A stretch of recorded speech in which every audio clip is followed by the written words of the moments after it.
ഒരു മുസ്ലിമിന്റെ വസ്ത്രം എങ്ങനെ ആകണമെന്ന് പ്രവാചകൻ സല്ലല്ലാഹു അലൈഹി വസല്ലം തങ്ങൾ ഇങ്ങനെ നോക്കി പിന്നെ ഇന്ന വസ്ത്രം കുഴപ്പമില്ല, ഇതാണ് ഇപ്പോഴത്തെ പുതിയ മോഡലെന്ന് തീരുമാനിച്ചതല്ല. അത് അള്ളാഹുവിന്റെ വഹയാണ്. വസ്ത്രം ഞെരിയാണിയുടെ മുകളിൽ നിൽക്കണം.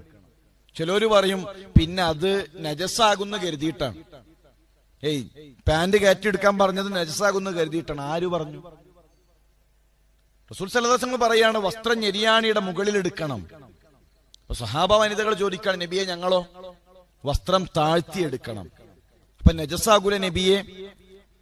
മണ്ണ് നജസിനെ മായ്ച്ചു കളയും. സ്ത്രീകളോട് താഴ്ത്തണമെന്നുള്ളത് അള്ളാഹുവിന്റെ കൽപ്പനയാണ്. പുരുഷന്മാരോട് വസ്ത്രം കയറ്റണമെന്ന് പഠിപ്പിച്ചത് അള്ളാഹുവിന്റെ വഹയാണ്. താടി വളർത്തണമെന്ന് പഠിപ്പിച്ചത് പ്രവാചകൻ സല്ലല്ലാഹു അലൈഹി വസല്ലം വഹീന്റെ അടിസ്ഥാനത്തിലാണ്. അതിൽ പൂർണ്ണമായ ഒരു ഇത്തിബാഅ് നമ്മുടെ ജീവിതത്തിലേക്ക് കൊണ്ടുവരേണ്ടതുണ്ട്.